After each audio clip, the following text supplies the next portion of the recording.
건강한 재정의 성경적 원리 두 번째, 오늘 성공의 원리, 만족의 원리라는 제목으로 하나님의 말씀을 증거하도록 하겠습니다. 돈은 절대로 나쁜 것이 아닙니다. 돈으로 좋은 일들을 많이 할 수 있습니다. 그런데 문제는 많은 사람들에게 돈이 부족하고 돈의 노예가 되고 돈의 지배를 받으며 살아가고 있다라고 하는 것입니다. 요즘 젊은이들이 증권과 부동산에 투자하는 열풍을 여러분은 어떻게 생각하십니까? 젊은이들이 미래를 준비하기 위해서 투자하고 저축하는 것은 좋은 일이라고 생각을 합니다. 그러나 그 투자의 동기와 원인을 살펴보면 걱정하지 아니할 수 없음을 생각해 보게 됩니다. 급등하는 부동산 가격에 벼락부자도 있지만 전략과 저축만으로는 상대적으로 벼락거지가 될 수밖에 없으니 고수익에 눈을 돌릴 수밖에 없다. 이해가 가는 답변이 아닌가 그렇게 생각을 해봅니다. 하지만 지나친 투자라고 할 수 있는 비투와 영끌, 몰빵하는 사람들의 마음은 과연 어떤 동기일까요? 누구나 할 것 없이 속히 부자가 되고 싶은 마음이 아닐까 생각을 합니다. 또한 부동산이나 투자를 통해서 부자가 된 사람들의 소식을 들으면서 조바심이 생기는 것이지요. 나도 빨리 자산을 불려서 성공하리라 이렇게 생각하는 것입니다. 그리고 돈이 많아야 반드시 행복할 수 있다라고 생각하기 때문이 아닐까 그렇게 여겨집니다. 자, 이런 생각에 편승해서 부자가 되고 쉽게 돈을 버는 방법을 가르쳐주는 강의가 유튜브에 넘쳐나고 있음을 보게 됩니다. 지난주에 신앙생활에 큰 영향을 주는 요소가 여러 가지가 있지만 그 중에 하나가 재물이다, 돈이라는 말씀을 드렸습니다. 성경에 돈이라는 단어가 123번 나오고 예수님의 비유 설교 중에 3분의 1이 돈과 재물에 연관된 말씀이라고 했습니다. 성경은요, 돈을 어떻게 관리해야 하는가에 대해서 수없이 언급하고 있다라고 하는 사실입니다. 한 사람이 물질과 어떤 관계를 맺고 있는가는 육적인 문제가 아니라 세상적인 문제로 그치는 것이 아니라 영적인 문제라고 가르쳐 주고 있습니다. 따라서 교회는 영적 생활을 좌우하는 물질에 대하여 성경적으로 바르게 가르쳐야 한다라고 말씀을 드렸습니다. 특별히 오늘 우리가 읽은 말씀과 오늘 말씀의 대부분을 차지하는 잠언과 전도서는 재정의 성경적 원리를 우리에게 가르쳐주는 말씀이라고 할 수 있습니다. 우선 이 두 권의 성경은요, 지혜의 왕 솔로몬의 기록입니다. 솔로몬이 어떤 분입니까? 이 세상에서 부와 재물에 대해서 남다른 은사를 가진 왕이라고 할 수 있습니다. 또한 부와 재물이 얼마나 위험하고 헛되고 부작용을 초래하는지 몸소 경험한 사람이다라는 것입니다. 마지막으로 솔로몬은 이것에 대한 지혜를 세밀하게 기록하여 우리에게 가르쳐 주고 있기 때문이라고 할 수 있습니다. 먼저 저는 이 주제를 설교하면서 조심스러운 것은 저는 번영신학을 믿지 않는다는 것을 말씀을 드립니다. 이런 번영신학이 무엇입니까? 돈이 많으면 무조건 복을 많이 받은 사람으로 믿거나 우대하는 사조가 번영신학입니다. 또한 모든 신자들은 반드시 부자가 되어야 한다고 믿는 신앙, 가르치는 신앙, 이것이 번영신학이라고 할 수 있습니다. 지난주 재정 사용에 대한 예수님의 가르침을 우리가 배웠습니다. 여러분 혹시 기억나는 것이 있습니까? 세 가지를 꼭 우리가 기억해야 합니다. 첫 번째는 소유의 법칙이었습니다. 모든 소유의 주인은 하나님이시고 여러분은 잠시 맡은 자다라고 하는 것이었습니다. 두 번째는 사용의 법칙이었습니다. 맡은 재물을 묻어두지 말고 열심히 이용하고 열심히 사용하라는 것이었습니다. 세 번째가 무엇이었지요? 네, 결산의 법칙이었습니다. 보상의 법칙. 하나님께서 맡기신 것에 대해서 반드시 결산할 때가 있다라고 하는 것이었습니다. 따라서 재물을 통해서 하나님과 어떤 관계를 맺어갈 것인가에 대한 말씀이었다고 할 수 있습니다. 오늘은 재정 성공의 원리인데요, 우리의 마음과 생각에 관한 것입니다. 즉 재정 성공의 원리는요, 만족의 원리라고 할 수 있습니다. 만족의 법칙을 적용해야 한다라고 하는 것을 생각해 보는 것입니다.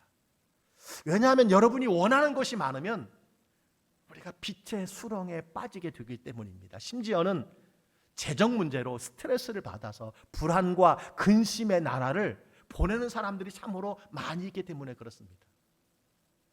여러분, 사람들이 재정 문제로 고통을 당하고 빚에 허덕이고 파산을 당하는 이유가 무엇이라고 생각합니까? 가장 큰 이유 중에 하나는요, 여러분의 욕심과 기대가 실제 수입보다 지나치게 크기 때문이라고 할 수가 있습니다.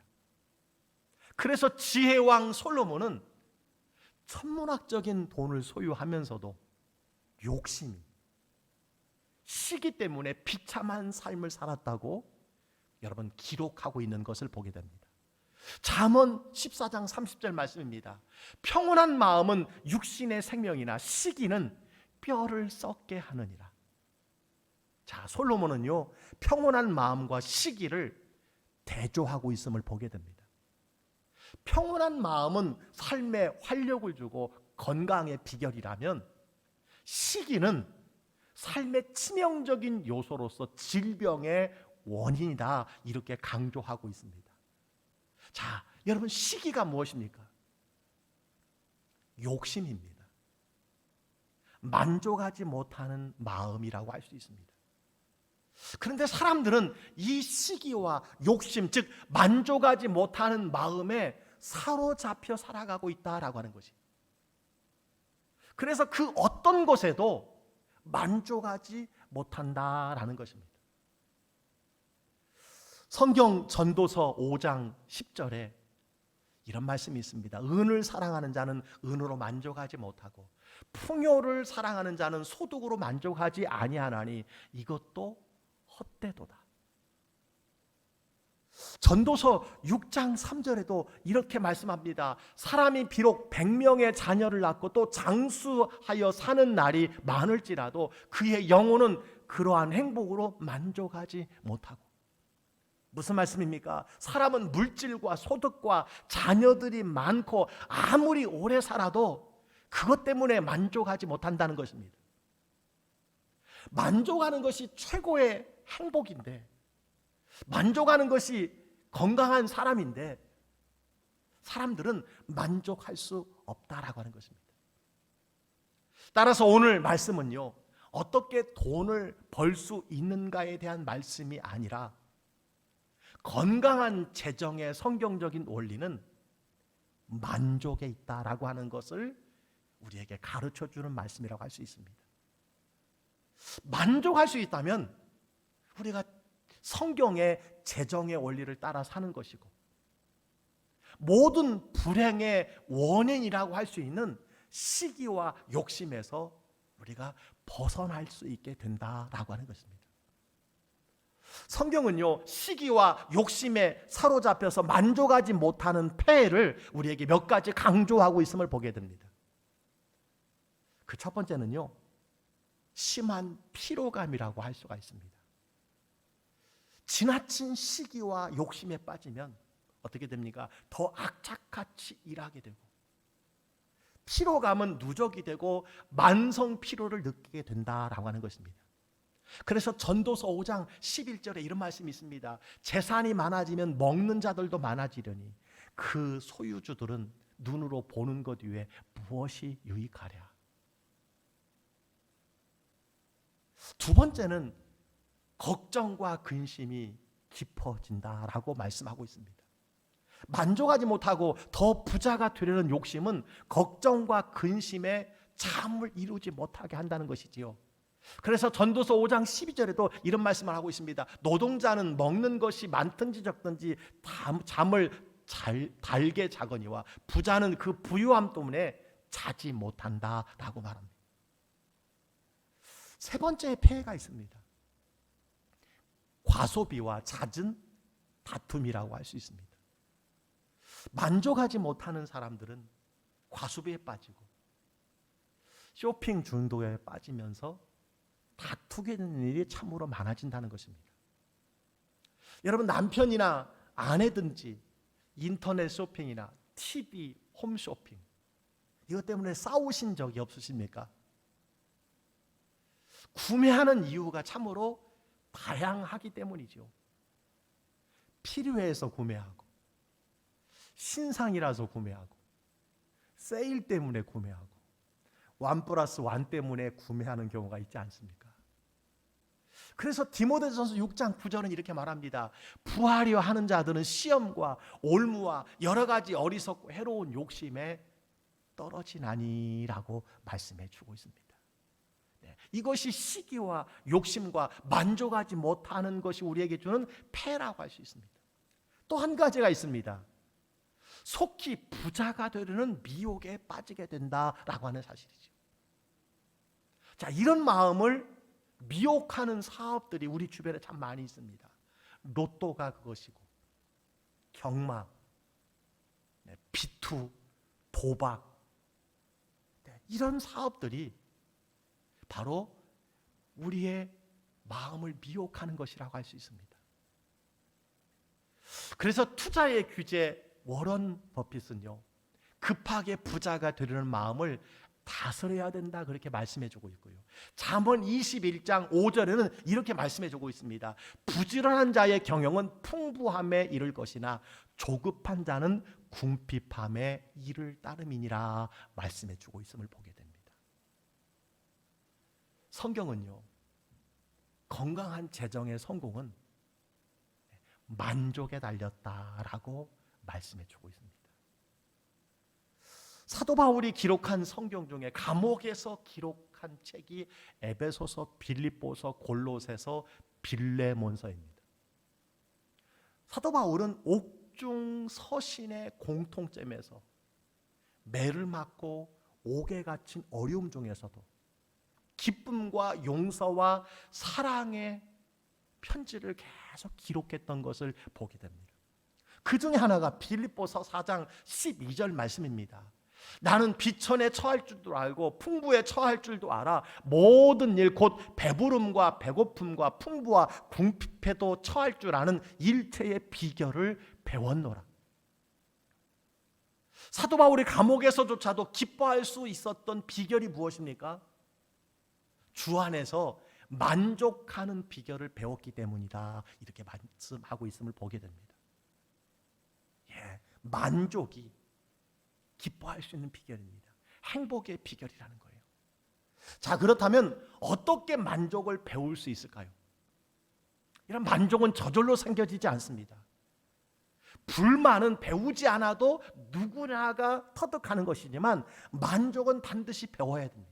만족은 반드시 깨달아야 된다는 거예요. 만족은 주 안에서 누리는 행복의 비결이기 때문에 우리가 배워야 하는 것입니다. 자, 그렇다면 만족을 누리는 성경적인 비결, 여러분 이것을 꼭 배우셔서 여러분이 재정의 성공자로 살아가시기를 주의 이름으로 간절히 축복합니다. 그 첫째는요, 다른 사람과 비교하지 말라라는 겁니다. 자신과 다른 사람을 비교하는 것을 멈춰야 된다는 거예요. 이것이 재정의 성공의 비결, 만족의 비결이라는 것입니다. 하나님은 각 사람을 독특하게 특별하게 창조하셨습니다. 따라서 결코 다른 사람과 비교하여 열등감이나 혹 교만에 빠지는 것은 잘못된 것이라고 할 수 있습니다. 다른 사람과 비교해서 조바심에 빠지거나 부자를 시기하지 말아야 된다라고 하는 것입니다. 여러분은 그 모습 그대로 하나님께 소중하고 특별한 존재라는 사실을 꼭 기억하시기를 축복합니다. 그래서 고린도후서 10장 12절은 이렇게 우리에게 말씀해 주고 있습니다. 다 같이 말씀을 한번 읽어볼까요? 우리는 자기를 칭찬하는 어떤 자와 더불어 감히 짝하며 비교할 수 없노라. 그러나 그들이 자기로서 자기를 헤아리고 자기로서 자기를 비교하니 지혜가 없도다. 무슨 말씀입니까? 사람들은 비교하는 것을 너무 좋아한다는 거예요. 그러나 어떻습니까? 비교하면 비교할수록 만족하지 못하는 겁니다. 비교라는 단어 앞에는 누구도 만족하는 삶을 살 수 없다라고 하는 것이죠. 자, 여러분이 만족을 배우는 비결이 무엇입니까? 꼭 기억하시기 바랍니다. 다른 사람과 비교하지 않는 것입니다. 아멘입니까? 아내가 동창회만 다녀오면 부부싸움을 한다는 가정이 있습니다. 학교에서 자모회가 있는 날이면 자녀들은 곧 그날부터 시달리기 시작한다고 합니다. 왜 그럴까요? 남편과 비교하고 아내와 비교하고 자녀들을 비교하기 때문이라고 할 수 있습니다. 그렇습니다. 다른 사람과 비교하면 할수록 불만은 커져가고 만족과 감사는 작아져가는 것입니다. 그래서 우리가 하는 말이 있습니다. 부러워하면 어떻게 한다고 그래요? 지는 것이라고 이야기합니다. 부러워하면 지는 것이다. 이게 무엇입니까? 비교하면 진다는 거예요. 비교하면 불행해진다는 것을 이야기합니다. 그래서 성경은요, 자신과 다른 사람을 비교하며 사는 것을 죄라고 경고하고 있음을 보게 됩니다. 다른 사람들과 비교하는 것은 남의 것을 탐하는 마음을 우리로 갖게 하기 때문이라는 거예요. 그래서 하나님은 십계명을 통해서 내 이웃의 집을 탐내지 말라라고 말씀해 주셨음을 보게 됩니다. 여러분, 탐낸다는 것이 무엇일까요? 숨이 턱에 찰 정도로 갈망한다는 것입니다. 비교하다 보면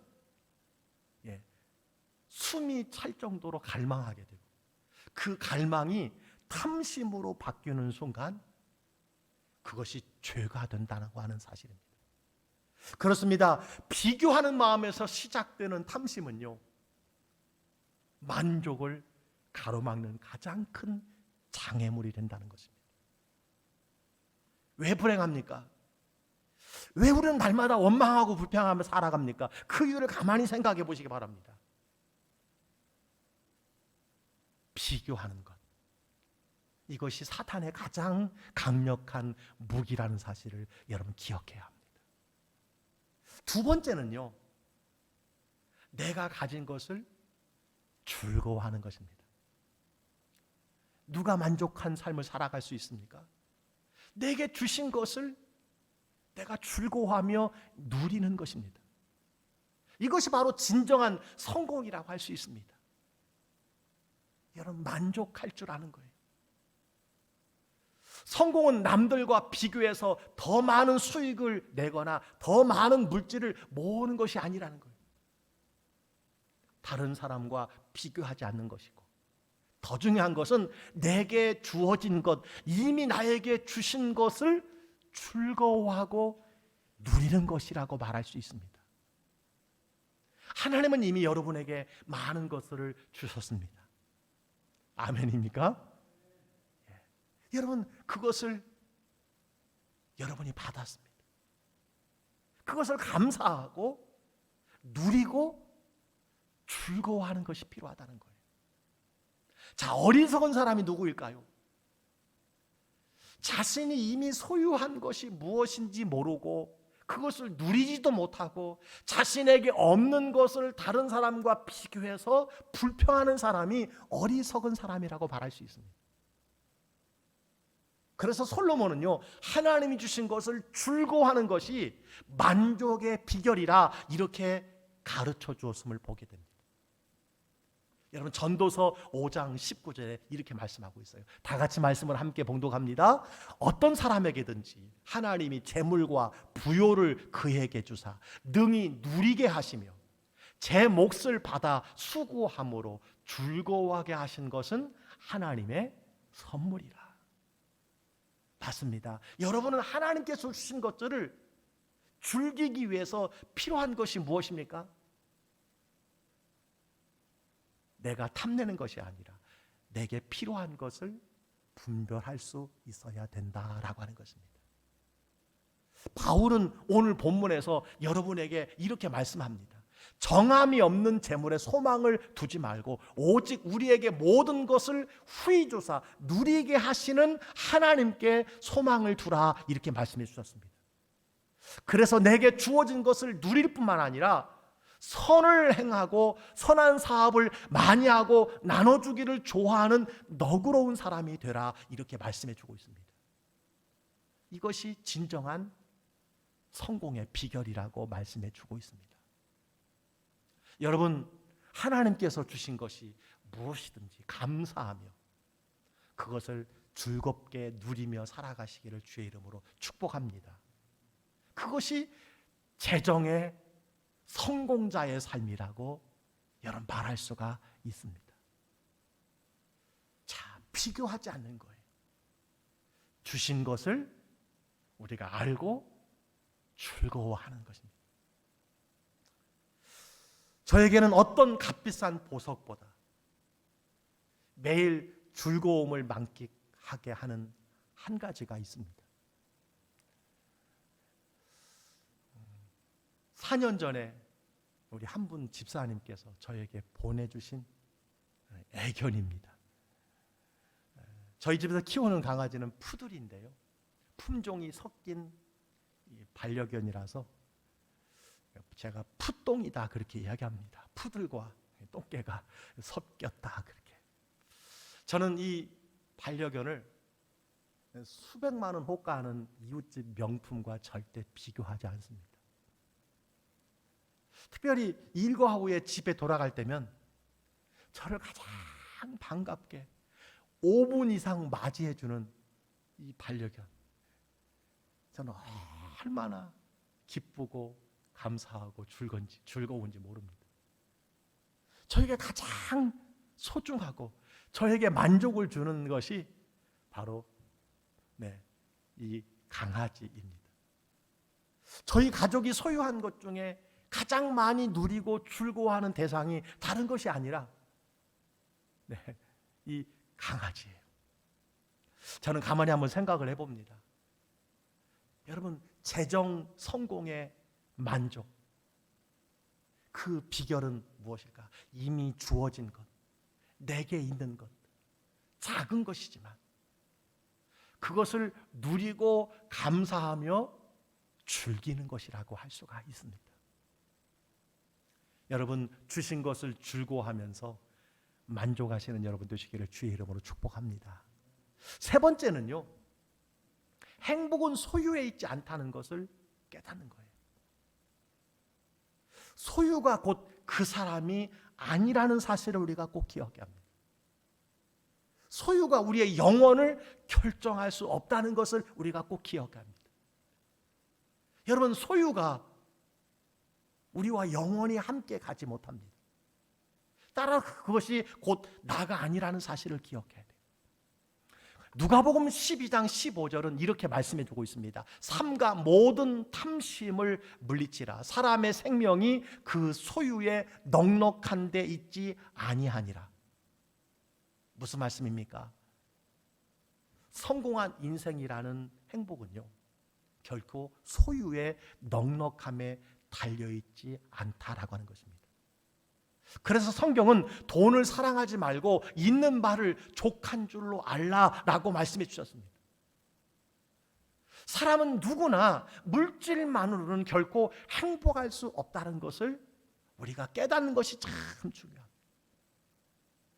따라서 돈을 하나님의 자리에 놓지 말아야 된다라고 하는 것입니다. 사랑하는 성도 여러분, 꼭 기억하시기 바랍니다. 소유가 행복의 필요 충분 조건이 아니라는 사실을 꼭 기억하시기를 바랍니다. 우리 중에 힘들게 소유했지만 가성비가 높지 않은 것이 참 많이 있습니다. 힘들게 소유하고 있지만 사용하지 않는 것들이 너무 많습니다. 우리가 누리고 즐거워하지 않는 것들이 너무 많다는 것입니다. 함께 쓰고 빌려 쓰고, 저는 나누어 쓰는 것이 참 중요하다고 생각합니다. 소유해야만이 행복한 것이 아니에요. 소유해야만이 만족한 것이 아닙니다. 제가 제주도에서 서귀포에서 9년 동안 목회를 했기 때문에 제주도를 가시려고 하는 분들이 저에게 여러 가지를 묻습니다. 맛집이 어디냐, 꼭 들려야 될 곳 10곳만 알려줘라. 제가 이미 떠난 지가 이제 8년이 되었습니다. 인터넷에 더 자세히 나와 있습니다. 특별히 서귀포에 가끔 가게 되는데 서귀포가 너무 좋아서 서귀포에 집을 한 채 지으려고 저에게 문의하는 분들이 의외로 많이 있습니다. 땅을 사고 거기에 건축을 하겠다는 거예요. 제가 한 5분에게 말렸습니다. 만약에 땅을 사서 집을 지으시려거든 2달만이라도 6개월만이라도 살아보시고 계획하시기 바랍니다. 그러더니 몇 분이 정말 1-2달 살더니 저에게 막아주신 것 감사하다고 그렇게 큰 인사를 하신 분들이 있습니다. 여러분, 우리가 반드시 소유해야 만족하는 것이 아닙니다.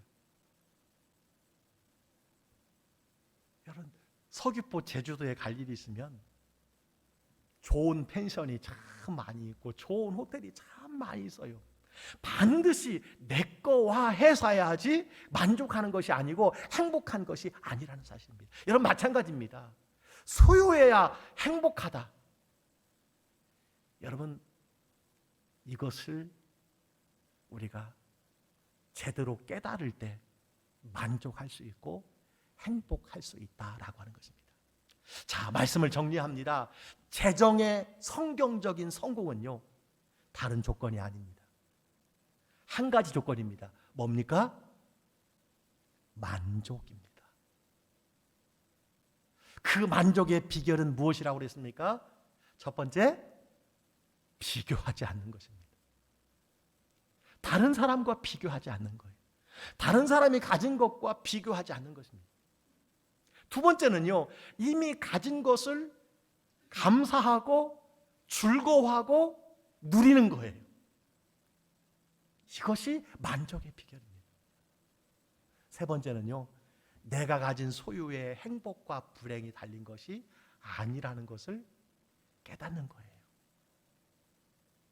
여러분에게 주어진 것에 만족하지 못한다면 탐심이 여러분의 마음을 장악하게 될 것이고 여러분을 조종하게 될 것이고 재물이 하나님의 자리에 올라앉게 될 것이기 때문입니다. 오늘 예배 중에 행복이라는 찬양을 함께 불렀습니다. 이 찬양은 여러분이 많은 은혜를 받았던 은혜라는 곡을 작사 작곡한 손경민 씨의 또 다른 곡이라고 할 수 있어요. 이 손경민 씨의 행복에 관한 진실한 고백을 여러분 한번 들어보시겠습니까? 그는 이렇게 고백을 하고 있음을 보게 됩니다. 어떠한 삶이 정말로 행복한 삶인가에 대해서 묵상했습니다.